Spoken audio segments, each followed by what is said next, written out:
Hello, my beautiful baddies. Welcome back to yet another episode of Your Inner Baddie Speaking. Today's episode, we're kind of getting into now that you're starting to do the work on feeling confident from within, starting with those thoughts, starting with how you talk to yourself, all of those types of changed behaviors. Well, now we're starting to get into not only the inner work, but some things that you just have to do as externally. So things that doing things to get out of your comfort zone, or doing things that scare you, that eventually kind of work your confidence up to a place externally, like when you're around other people or you're in other situations or settings where maybe you might typically feel uncomfortable, but and I'm not saying an actual uncomfortable situation, but getting comfortable in the uncomfortable, or things that you want to do that you wish you could do, but you're holding yourself back because you're kind of scared to do those things. And for me, a big one that I recognize, coming out of this post cloudy, stormy brain fog that I was having and lack of confidence that I was having, one of the things that I really started to understand about myself is that I have a lot of social anxiety that I never really addressed previously. I guess I didn't really need to. I had my core group of friends and I would do things with them, and I would always have at least one friend that I knew of going somewhere with me. And I guess I never really realized how heavily I was relying on that type of comfort in order to feel good about going and doing other things that normally would be a little bit out of my comfort zone. I like to call it I always had my rock, or I always had that one friend that I knew no matter what situation I was in, I would always have someone to rely on. If I wanted to leave or if it was uncomfortable, I knew someone I would have to talk to. And so therefore you're not really outside of your comfort zone because you have your little comfort blanket with you, you have that support system with you. So you always have that buffer. And I realized post-divorce, when I was kind of going through all of these emotions and I was trying to think of ways in that sort of sense of how my mom had me write out a list of things that made me happy. Well, a lot of them were things that I wanted to go and do, but I didn't always have someone to do it with. And I was pushing myself because as much as I love my own company, I think I was very comfortable in my own company without anyone around. So being in my apartment and just being with just me, that was okay. I was okay, this feels good. But then to go and do things alone outside of just a normal circumstance where it would just be you, I wasn't as, let's just say I wasn't as eager to go and do those things. But I really wanted to continue to push through and do things that did bring me joy, or do things that I wanted to become comfortable with. So for me, it was pushing myself when I didn't have someone to do something with, to go to the movies by myself or go get a drink by myself, because I love a good cocktail bar and I like just sitting there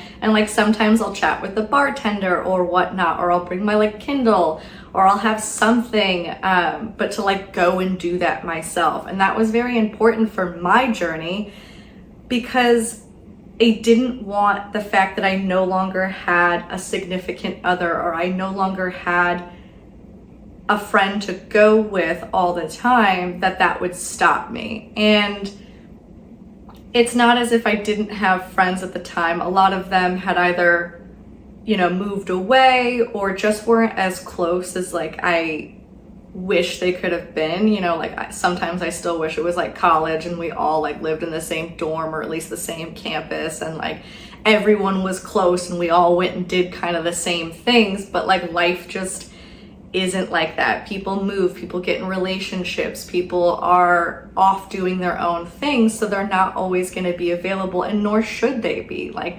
I'm not always available. I mean, even during that time when I was, you know, picking up the pieces, I wasn't always emotionally available to go and do things, because I truly, there would be times where I'm like, no, this is a sit at home and cry day. Like, it's not going to be something, or like a sit at home and like have to work through some of these thoughts, because I just don't feel like I could go and socialize with people and be that like fun, outgoing, have a good time. Like, that's just not what I needed in the moment. So like, we all have our things, and I realized, okay, well, if I don't have someone to go with, I gotta go and do it myself. And that's part of like the grieving process anyways, when you're going through any type of breakup, whether it be divorce or a long-term relationship or even a short-term relationship. It's still like a loss of someone that you would see every day, lived with every day, like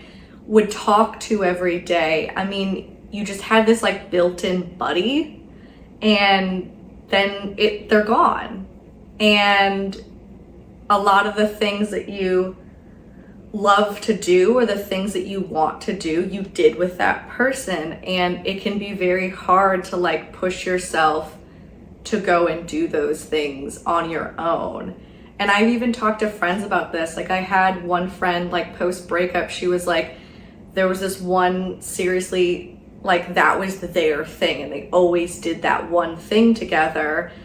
And she didn't want to do it without doing it with him. But like, she eventually got the courage to go and do it herself. And I think the big thing here is like, the more that you push yourself outside of your comfort zone to either do things that you used to do with somebody, now by yourself or with friends, like you are rewriting that narrative. You are rewriting that I still get to have these moments and build in new memories doing things that I love to do.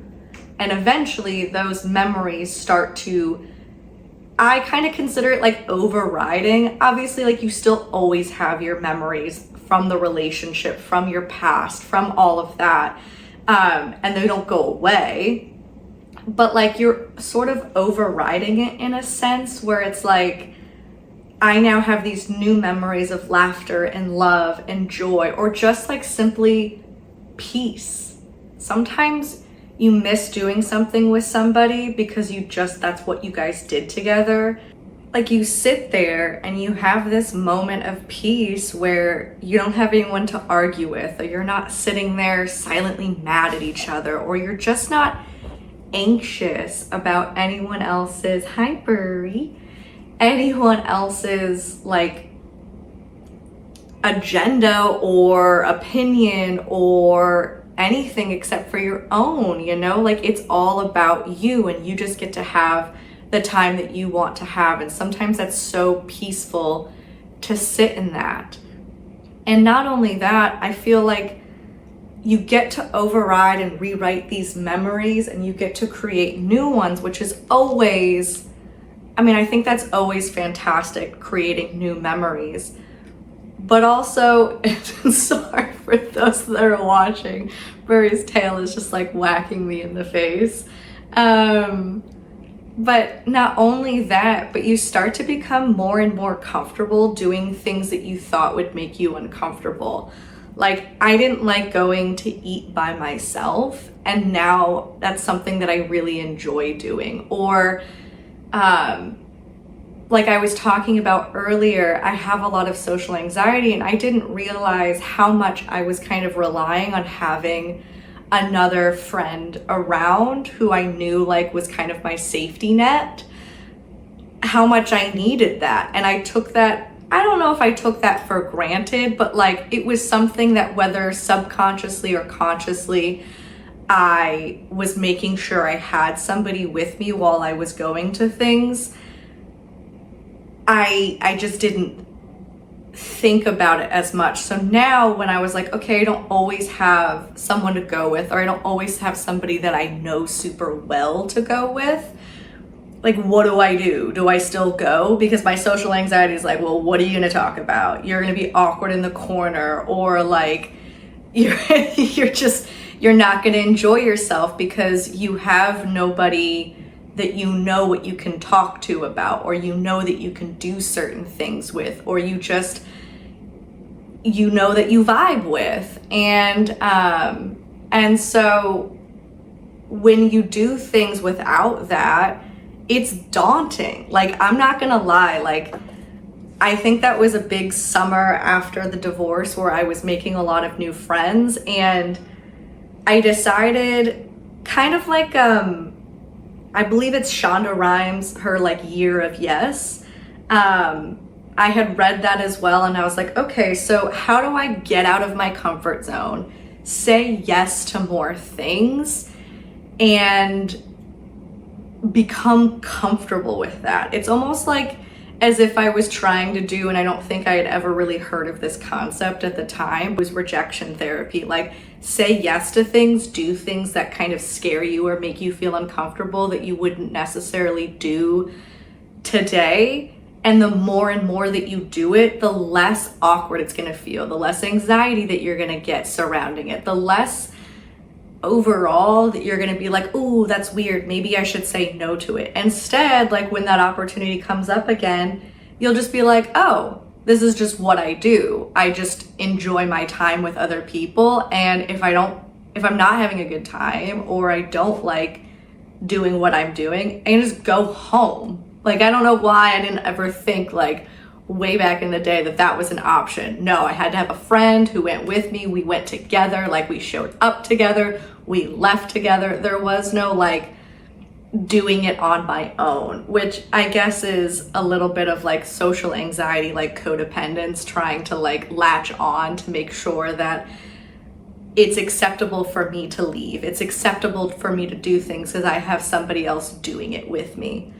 And so over this summer, when I was like, all right, I'm gonna push the boundaries, I'm gonna start to feel comfortable saying yes to things and doing things that I wouldn't normally. So like, if somebody I had just met was like, hey, like, I remember actually a specific story that always stands out to me.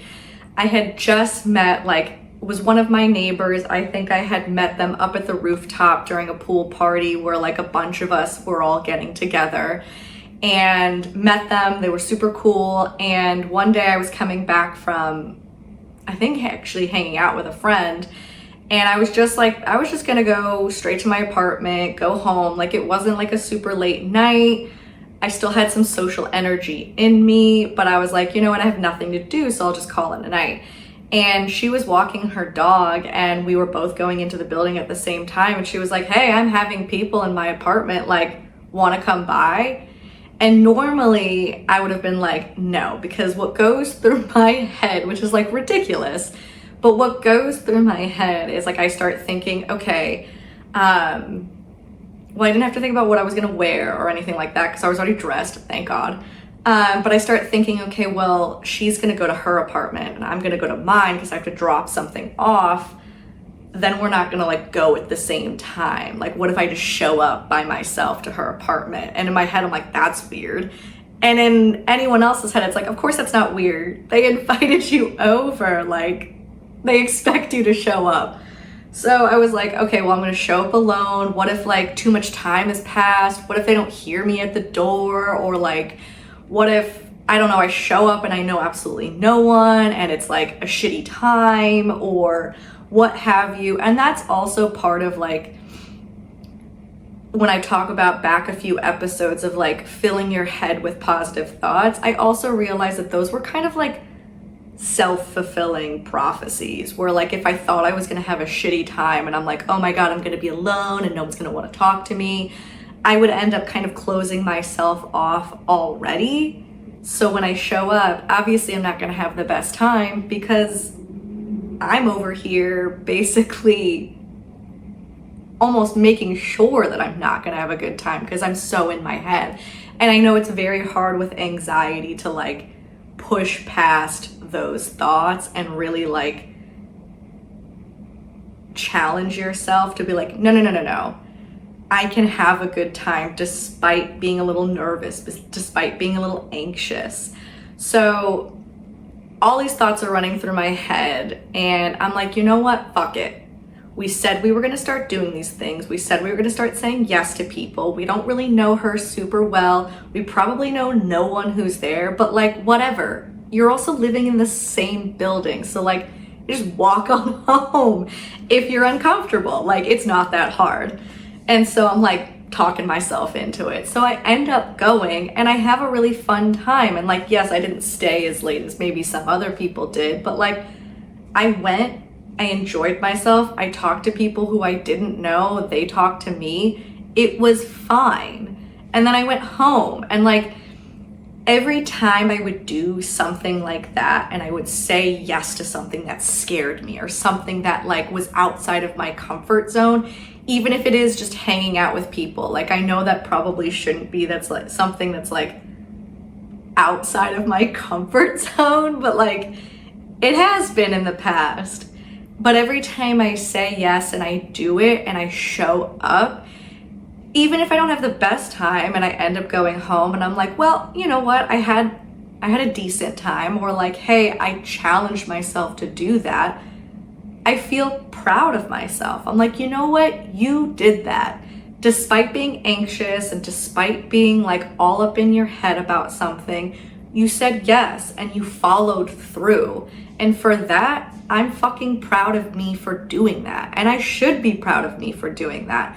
And anytime you say yes to something that like, whether it's going to like a sporting event because like that might make you anxious or like cry, I don't know, like something that's a little bit out of your comfort zone, or like maybe you've always wanted to take a pottery class, but you're like, I don't really know much about pottery, or I'm not really good at it. It doesn't matter. If you say yes and you go, you might have a great fucking time. And at the very least, you've tried something new and you can be proud of yourself for trying something new. And I swear it's like that rejection therapy of like the more and more times you're exposed to like somebody saying no to you, the more and more times that it doesn't faze you or it doesn't bother you. And I found that the more and more I went outside of my comfort zone and I did things that scared me, the more and more that didn't feel scary anymore. It didn't feel, less anxiety came with it. Less overthinking came with it. Less, like, just less trouble making a fucking decision to go and do something that sounds like it could be fun or something I've always wanted to do. Like, I've always wanted to take a dance class because I've always loved dancing, and like, yes, I'll go out with my friends and we'll dance at like the clubs or whatever.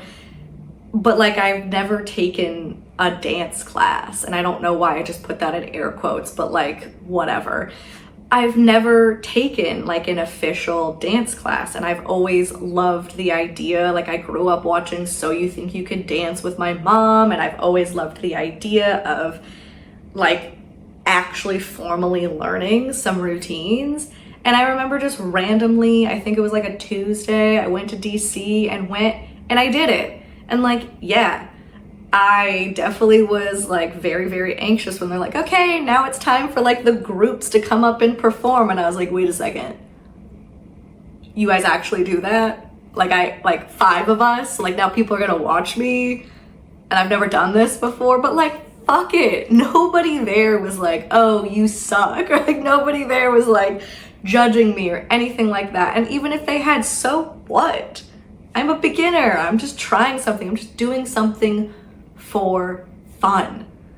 And oftentimes I feel like it's like almost as if now in my adulthood, the things that scare me or out of my comfort zone are some of the things that as a kid I would have loved doing. And like, why can't I tap into that inner child piece of me that just wants to go out and fucking make a fool of myself, just be creative for creative sake, or like go to a party with a bunch of random people, or just do a cooking class, go to a movie by yourself that you've been looking forward to, or get a cocktail at your favorite bar, even if no one's available. Like, all of those small things are all things that like I want to do, and I'm sure there's things on your list or like in your head that you want to do that you might feel too scared to do, or you might feel like that's too much out of my comfort zone, I'm not good at it, so I'm not gonna go ahead and try it.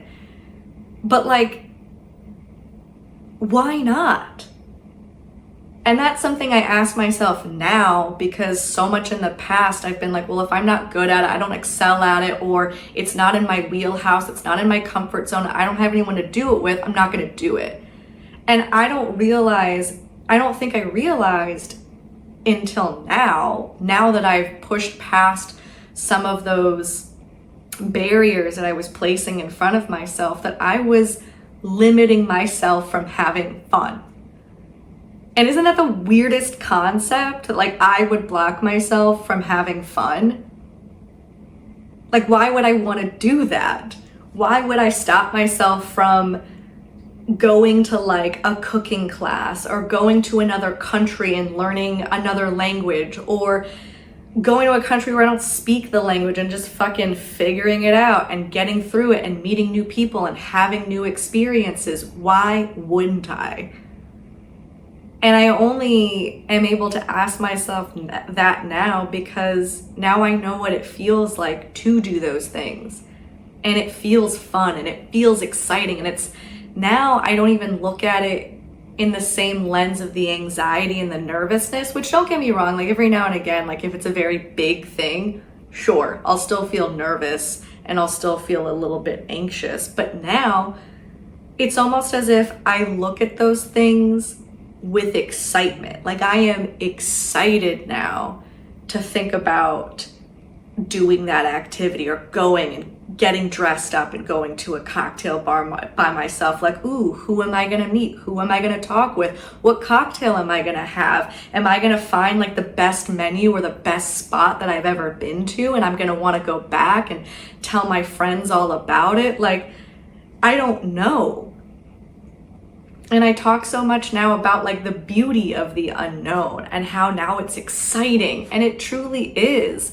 Because the more and more I've done these things that feel weird to me, or feel anxious to me, or feel almost like I've been telling myself that these things are things I shouldn't be doing because they're wrong, or I'm gonna feel a certain type of way because I'm just anxious, I'm just scared, I'm just fucking scared. I'm scared to do it. But if I push that to the fucking side and I challenge myself to do those things, I find out that they're actually not that scary. So now that I know that they're not scary, I'm gonna want to do them. They're no longer gonna be something that I'm like, ooh, I'm hesitant about. Now I want to do it. And that goes with a lot of things. Like, maybe you want to switch your career, or maybe you want to just live in a different city. Like, you just want to get out and do some shit, or you just want to get out and try new things. You want to tap into your inner child who maybe wanted to paint. Maybe you wanted to dance. Maybe you wanted to just create art for creating art's sake, and not because anyone told you to, not because you're going to achieve anything, but just because you want to, but you're scared to do it. Well, I'm here to tell you that start with the small things, you know, like don't go crazy too fast, or hey, maybe dive head first, and that works for you. For me, I had to take little baby steps.